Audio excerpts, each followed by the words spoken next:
Pork വിഭവങ്ങളൊക്കെ ഇഷ്ടപ്പെടുന്നവർക്ക് വേണ്ടിയിട്ടുള്ള ഒരു വീഡിയോ ആണിത്. ഇന്നത്തെ റെസിപ്പി പോർക്ക് വരട്ടിയതിൻ്റെയാണ്. അപ്പോൾ ഞാൻ ഇതിനായിട്ട് എടുത്തിരിക്കുന്നത് 1/2 കിലോ പോർക്കാണ്. ആദ്യം തന്നെ പോർക്ക് ഉപ്പും വിനീഗറും ഒക്കെ ചേർത്തിട്ട് നന്നായിട്ട് കഴുകിയെടുത്ത് വയ്ക്കാം. ഇനി ഒരു പ്രഷർ കുക്കറിലേക്ക് വലിയൊരു സവാള അത് നീളത്തിലരിഞ്ഞിട്ട് അതിൻ്റെ കൂടെ 2 teaspoon ginger garlic paste, 1 teaspoon Kashmiri chilli powder, 1 teaspoon coriander powder, 1/2 teaspoon മഞ്ഞൾപ്പൊടി, 1/2 teaspoon pepper powder, 1/2 teaspoon garam masala.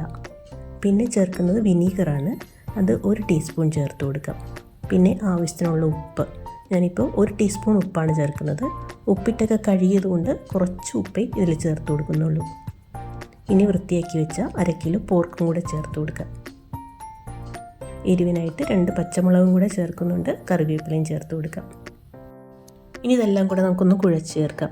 ഈ ചേർത്ത് കൊടുത്ത പൊടികളൊക്കെ പോർക്കിൽ നന്നായിട്ട് പിടിച്ച് കഴിയുമ്പോൾ ഒരു അരമണിക്കൂർ നമുക്കിത് റെസ്റ്റ് ചെയ്യാൻ വയ്ക്കാം. അരമണിക്കൂറൊക്കെ കഴിയുമ്പോൾ ഇത് ഹൈ ഫ്ലെയിമിലിട്ട് ഒരു 4 വിസിൽ വരുന്ന വരെ നമുക്ക് ഈ പോർക്കിന് വേവിച്ചെടുക്കണം. ഈ പോർക്ക് വെന്തതിന് ശേഷം നമുക്ക് ഒരു കടായി അടുപ്പത്ത് വെച്ചിട്ട് അതിലേക്ക് 3 ടേബിൾ സ്പൂൺ വെളിച്ചെണ്ണ ചേർത്ത് കൊടുക്കാം. 1/2 ടീസ്പൂൺ കടുക് ഇട്ട് കൊടുക്കാം. അതിലേക്ക് 1 പിടി ചുവന്നുള്ളി ചതച്ചത് അതും ഇട്ട് കൊടുക്കാം. അതിൻ്റെ കളറൊന്ന് മാറി തുടങ്ങുമ്പോൾ 1 കഷ്ണം ഇഞ്ചി സ്ലൈസ് ചെയ്ത് ചേർത്ത് കൊടുക്കാം. ഞാനിപ്പോൾ ഇതിൽ 1.5 ഇഞ്ച് നീളത്തിലുള്ള 1 കഷ്ണം ഇഞ്ചിയാണ് ഈ ചേർത്ത് കൊടുക്കുന്നത്. ഇങ്ങനെ ഇഞ്ചി സ്ലൈസ് ചെയ്ത് ചേർക്കുമ്പോൾ ആ പോർക്ക് വരട്ടിയത് കഴിക്കുമ്പോൾ ഇഞ്ചി കൂടെ കഴിക്കാൻ നല്ല ടേസ്റ്റാണ്. ഇപ്പോൾ പോർക്ക് നന്നായിട്ട് വെന്തു. ആ ഇഞ്ചി ഒന്ന് വാടിക്കഴിയുമ്പോൾ നമുക്കിതിലേക്ക് 1 ടീസ്പൂൺ മുളക് പൊടിയും കൂടെ ചേർത്ത് കൊടുക്കാം. കാശ്മീരി തന്നെയാണ് ചേർക്കുന്നത്.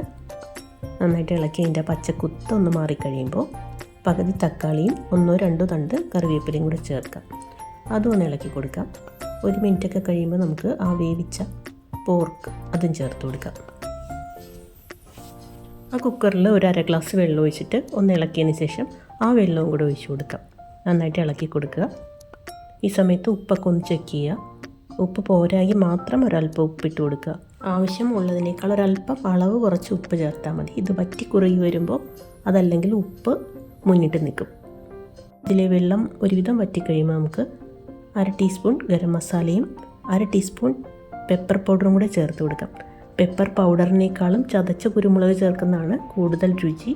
ഞാനിപ്പോൾ പെപ്പർ പൗഡറാണ് ചേർക്കുന്നത്, 1/2 ടീസ്പൂൺ. നന്നായിട്ട് ഇളക്കി യോജിപ്പിക്കാം.